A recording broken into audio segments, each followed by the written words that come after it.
Querida igreja, bom dia. Saúde a todos com a graça e com a paz do Senhor Jesus.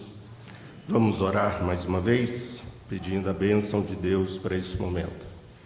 Senhor, te louvamos por esta manhã festiva, pelo culto que prestamos a Ti. Só Tu és digno de toda honra, glória e louvor. Glorifico o Teu nome, ó Pai, em nossas vidas neste momento. Que a Tua palavra seja uma bênção, Pai, em nossas vidas na manhã de hoje. Fala ao nosso coração, nos use para a Tua honra e glória, abençoe e edifica a Tua igreja, Pai. Sê conosco, é a oração que te fazemos, em o nome de Jesus. Amém. Queridos, convido os irmãos e irmãs a lermos juntos 1 Timóteo, capítulo 2, versículo 5. 1 Timóteo, capítulo 2, verso 5.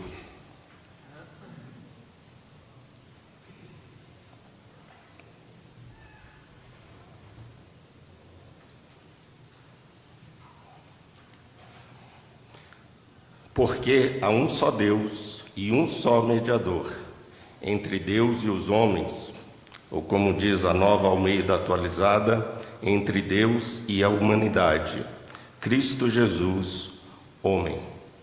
Há um só Deus e um só mediador entre Deus e os homens, ou entre Deus e a humanidade. Uma centralidade da pessoa de Cristo. Eu queria falar nesta manhã sobre a Reforma como sendo um movimento de reação aos desvios bíblico-teológicos da Igreja Romana no século XVI. Agora, no dia 31 de outubro, nós comemoramos 507 anos da Reforma Protestante. E eu queria, nesse tempo que temos juntos, refletir com os irmãos sobre um dos solas da Reforma, que é o solus Christo, somente Cristo, ou a suficiência e a exclusividade de Jesus Cristo. Os 5 solas, eles são princípios fundamentais da teologia reformada que surgiram durante o período da Reforma Protestante no século XVI. E os 5 solas, de alguma forma, resumem a essência da fé protestante e são consideradas pilares da Reforma Protestante. Quais são esses 5 solas? Nós temos o sola Scriptura, que é somente a Escritura. A Bíblia é a única autoridade infalível para a fé e a prática cristã. Temos também o sola fide, ou somente a fé, a justificação por meio da fé e não por obras. Temos o solus Christus, que estaremos falando nesta manhã, somente Cristo, ou seja, Jesus é o único mediador entre Deus e os homens. E por fim, muito conhecido de todos nós, o soli Deo gloria, somente a Deus a glória. Todo louvor e toda glória pertencem apenas a Deus. Quanto à importância desses 5 solas, nós podemos dizer que eles restabelecem a autoridade da Bíblia, da palavra de Deus, destacam a graça de Deus, enfatizam a importância da fé, centralizam a pessoa de Jesus Cristo e promovem a humildade e a adoração. Os 5 solas, portanto, eles influenciaram a Reforma Protestante, influenciaram o desenvolvimento do protestantismo, a teologia reformada em particular, a igreja evangélica de uma forma geral e também a teologia evangélica contemporânea. E eu queria destacar apenas aqui 5 reformadores, 5 homens de Deus que Deus usou para a Reforma Protestante. Um dos mais conhecidos é Martinho Lutero, ali na Alemanha. O outro foi João Calvino, muito conhecido de todos nós, na França e também na Suíça, ali em Genebra.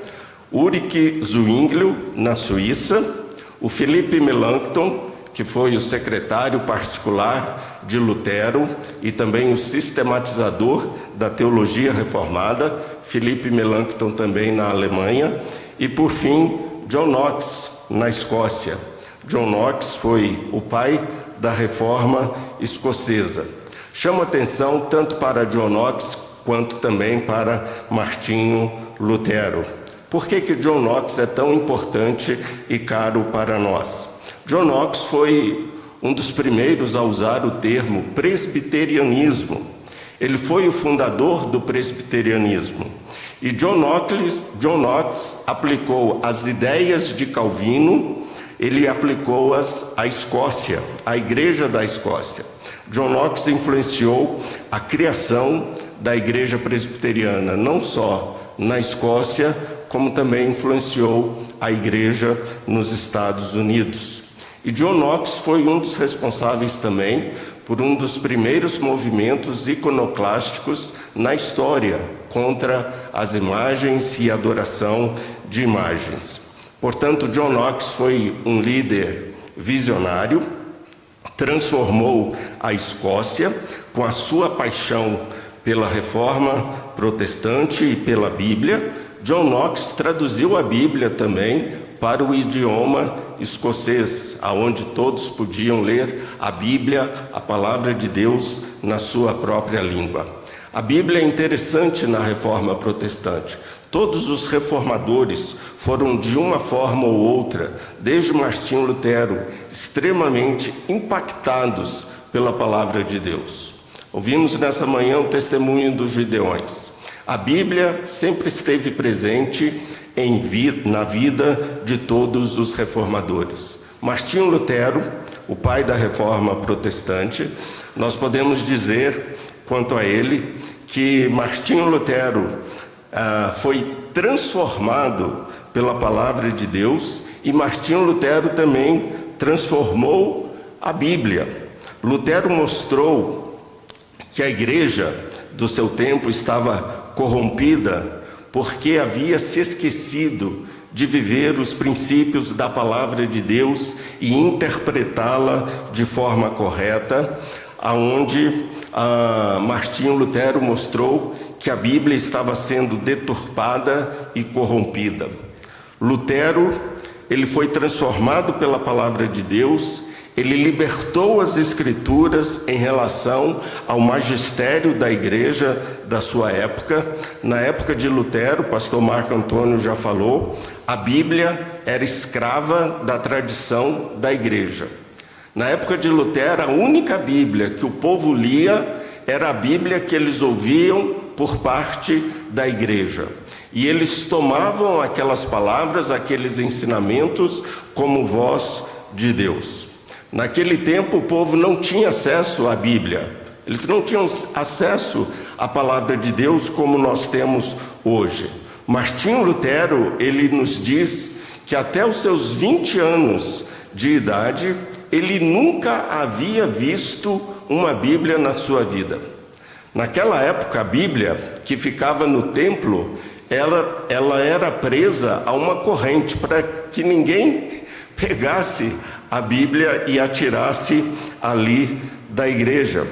E Martinho Lutero, Deus usou Martinho Lutero para traduzir a Bíblia para o alemão. Lutero, ele fez com que a Bíblia pudesse ser lida por cada cidadão alemão da sua época. Só o Novo Testamento, que foi publicado em 1522, vendeu mais de 5.000 cópias nos primeiros meses e vendeu mais de 100.000 cópias durante a vida de Lutero. Isso mudou, irmãos, não só a vida de Lutero, como mudou a vida daquelas pessoas ali na Alemanha, mudou a vida do povo cristão no mundo inteiro. Martinho Lutero, usado por Deus, mudou a história do cristianismo. Então nós podemos dizer que a reforma protestante foi um movimento no século XVI para combater os desvios teológicos. Os ensinamentos da igreja na época de Lutero, estavam se distanciando e muito dos ensinos apostólicos e também se distanciando muito da palavra de Deus. A igreja se tornou uma instituição hierárquica e política, não se caracterizava mais como o corpo vivo de Cristo e divulgadora da palavra de Deus. E dentre os seus vários desvios, nós vamos encontrar a doutrina da suficiência exclusiva de Cristo como nosso único meio pelo qual nós somos salvos e como nosso único mediador entre Deus e nós. Eu quero mostrar rapidamente por que Cristo é o único mediador e por que Ele é suficiente e nós não precisamos nada mais, nada menos do que a pessoa de Cristo. Para vocês terem uma ideia, o catolicismo romano, ele se afastou do Evangelho e instituiu o culto a Maria já no ano 431 da nossa era. O culto às imagens em 787. A canonização dos santos em 933. E instituiu também a figura do sacerdote como vigário de Cristo. E os pecados que supostamente o povo cometia, os pecados confessados, a quem supostamente foi conferido poder para perdoá-los, isso era atribuído aos sacerdotes mediante prescrição de penitências. Mas um outro grande problema da igreja romana consistia no fato da igreja já não crer mais na suficiência e exclusividade de Cristo para a salvação. É aí que entra Maria. Maria era erigida à posição de intercessora e até corredentora. Isso não oficialmente ainda, pelo Vaticano. E os santos eram também, com os méritos de sua intercessão, eram também meios para a obra salvífica. Obviamente, nós sabemos que nem todo teólogo católico hoje crê nisto. Eu leio muitos teólogos católicos e muitos deles já não têm esse entendimento e defendem a obra exclusiva e redentora do Senhor Jesus. Paulo, falando ao seu tempo na igreja da sua época, Paulo chamou a atenção da igreja para este fato. Há um só Deus e um só mediador entre Deus e os homens, solos Christus. Mediador entre Deus e os homens há somente um, que é Jesus, o Salvador da humanidade, o Senhor da igreja, a fonte da nossa salvação. Jesus disse que Ele era o caminho, a verdade e a vida. Jesus disse que não havia salvação em nenhum outro senão nele. Timóteo fala que há um só mediador entre Deus e os homens. Paulo, escrevendo aos Efésios, diz que Cristo é a cabeça da igreja. Hebreus fala que Cristo é o verdadeiro Filho de Deus. Nós vemos nas Escrituras uma centralidade da pessoa de Cristo, de Gênesis a Apocalipse. Toda a Bíblia fala acerca de Jesus Cristo. Lucas, capítulo 24, versículo 27, Jesus disse: "E começando por Moisés, ou seja, pelo Pentateuco, os 5 primeiros livros, discorrendo por todos os profetas, ou seja, todo o restante do Antigo Testamento, expunha-lhes o que a seu respeito constava em todas as Escrituras." O que Jesus está dizendo? Examinais as Escrituras, porque elas testificam de mim. E qual era a escritura que o povo tinha naquela época? O Antigo Testamento. Todo o Antigo Testamento está falando acerca de Jesus. Nós podemos pregar Jesus no Antigo Testamento. Nós podemos falar acerca da graça de Deus no Antigo Testamento. O Antigo Testamento ele não foi invalidado pelo Novo Testamento, pelo contrário, nós temos a pessoa de Cristo central em toda a Bíblia. Quero chamar a atenção dos irmãos para um texto em Colossenses, capítulo 2, se você quiser abrir a sua Bíblia, em Colossenses, capítulo 2, versículos 6 a 10. Paulo vai falar, ele vai fazer uma advertência contra os falsos ensinos e vai falar sobre a divindade de Cristo e a sua obra redentora.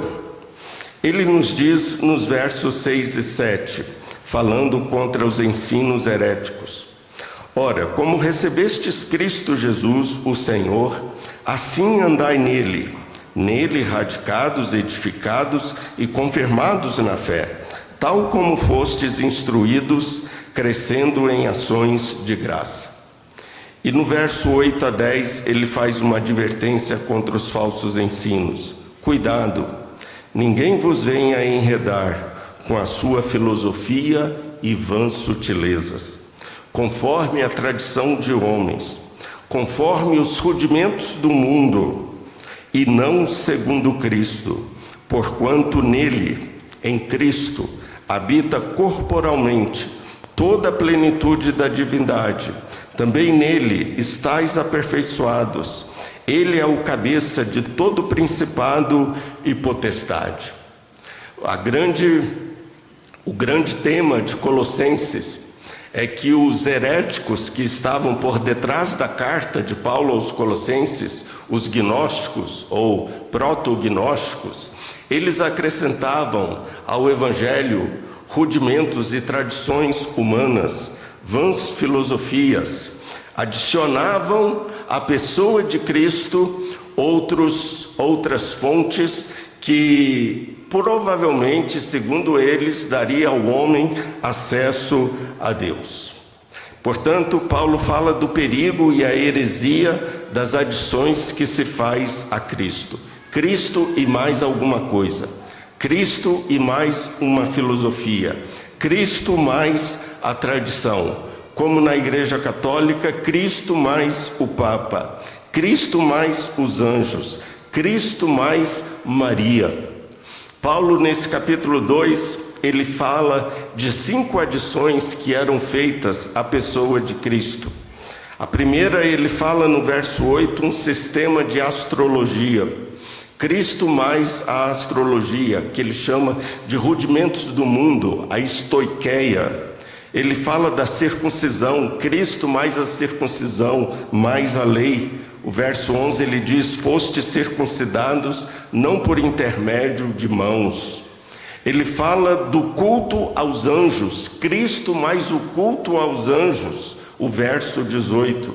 E ele fala ainda no verso 20 e 21, Cristo mais as regras e os regulamentos ascéticos, que ele chama de ordenanças. Não manuseis isto, não proves aquilo, não toques aquilo outro. Cristo basta. Cristo é suficiente. Jesus disse a Paulo: Paulo, a minha graça te basta. É suficiente. Solos Cristo. O homem não pode fazer absolutamente nada para alcançar a Deus, para alcançar o favor de Deus. James Dunn, um teólogo cristão, no seu comentário de Colossenses, falando sobre isso, ele nos diz que a cruz de Cristo torna desnecessário qualquer adição de tradição humana ou de regras. Paulo então vai combater esses ensinos a partir do versículo 4 e ele então nos faz estas advertências. Paulo diz no verso 8: ninguém tome você cativo pela filosofia. A reforma protestante foi uma reação a essas adições que a igreja estava fazendo à pessoa de Cristo. Daí esse sola tão importante que é o solos Cristo, somente Cristo. Quero concluir a minha palavra nesta manhã e eu concluo dizendo Quais são as implicações do Solus Christus? Primeiro é a rejeição papal, a negativa da intercessão dos santos, o repúdio à veneração de imagens, uma enfatização da fé pessoal em Cristo e uma centralidade da pessoa de Cristo na pregação, ou seja, a centralidade da Bíblia como palavra de Deus que nos revela Cristo de Gênesis a Apocalipse. Nós temos uma cristologia extremamente forte. Isto é uma herança que nós temos da Reforma Protestante, tanto de Martinho Lutero quanto também de João Calvino. Eu me lembro quando eu estudava filosofia na Universidade Católica, eu tinha um professor, ele era padre, ele sabia que eu era cristão, que eu era evangélico, e um dia nós conversando, ele virou para mim e falou assim: Marcos, vocês evangélicos, vocês não têm uma eclesiologia tão forte como nós temos. No entanto, vocês evangélicos têm uma cristologia extremamente forte que nós não temos. Interessante, um padre, aquele meu professor, falar isto. Eu hoje responderia a ele de forma diferente. Naquela época eu ainda era muito novo, apenas concordei com ele. Mas hoje nós podemos falar sim, temos uma eclesiologia extremamente forte, porque a nossa eclesiologia está baseada na pessoa de Jesus Cristo. E temos também uma cristologia forte baseada nas Sagradas Escrituras. A nossa fé está baseada somente nele, em Cristo Jesus. E eu termino falando de algo muito importante. Uma das coisas contra as quais Martinho Lutero lutou e combateu foi contra a hierarquização da Igreja Romana do seu tempo. Martinho Lutero disse: somente Cristo é o nosso vigário. A Igreja Católica Apostólica Romana dizia que o Papa, ou o apóstolo, o sacerdote católico, ele era um vigário de Cristo. O Concílio Vaticano II, na sua constituição dogmática chamada Lumen Gentium, no parágrafo 22, afirma: pois o romano pontífice, em virtude do seu munus de vigário de Cristo e pastor de toda a igreja, possui na igreja poder pleno, supremo e universal. Foi contra isso que Martinho Lutero lutou. A reforma, de alguma forma, foi uma reação a estas heresias, a estes ensinamentos não bíblicos. A igreja chamava o Papa de pontífice. Pontífice vem de ponte. Por que pontífice? Porque o Papa, o sacerdote, era a ponte entre Deus e os homens. Paulo fala que só existe uma ponte entre Deus e os homens, que é Jesus, e não o Papa, e não o sacerdote, e não o vigário. O nosso único vigário, o nosso único representante e substituto é Cristo Jesus. Não é nenhum homem, é Cristo Jesus. A reforma foi um movimento contra este princípio. Há um livro muito interessante, eu recomendo a leitura se você achar, ele é difícil de ser encontrado, um livro escrito pelo Dr. Aníbal Pereira dos Reis. O Aníbal era um pastor batista, ex-sacerdote católico apostólico romano, ele era um cardeal, ele fazia parte do conclave de bispos, que disputavam a sucessão papal, um homem muito inteligente. Para vocês terem uma ideia, Dr. Aníbal Pereira, ele antes, quando ele se converteu, ele leu todas as confissões de fé, de todos os segmentos evangélicos, para decidir para qual igreja que ele iria. E ele optou por ir para a Igreja Batista. Eu não sei se ele leu direito as confissões de fé, mas ele fez esta opção, né? Mas o doutor Aníbal, um homem muito inteligente, falava várias línguas, ficou hospedado na minha casa. Papai era pastor, muito conhecido do Aníbal, e conversamos muito juntos. O Aníbal escreveu um livro interessantíssimo. O título dele é Pedro Nunca Foi Papa e Nem o Papa Vigário de Cristo. E ele faz nesse livro de mais de 300 páginas um arrazoado bíblico-teológico acerca daquele texto que a Igreja Católica usa para a sucessão papal de Mateus capítulo 16, verso 18. E nesse livro ele enfatiza muito a obra vicária de Jesus Cristo. O que quer dizer obra vicária? Vicária quer dizer substituta. Jesus, ele morreu em nosso lugar. A palavra vicário vem do latim vicarius, quer dizer fazer a vez de outrem, ocupar o lugar de outrem, substituir. Daí o nome vigário.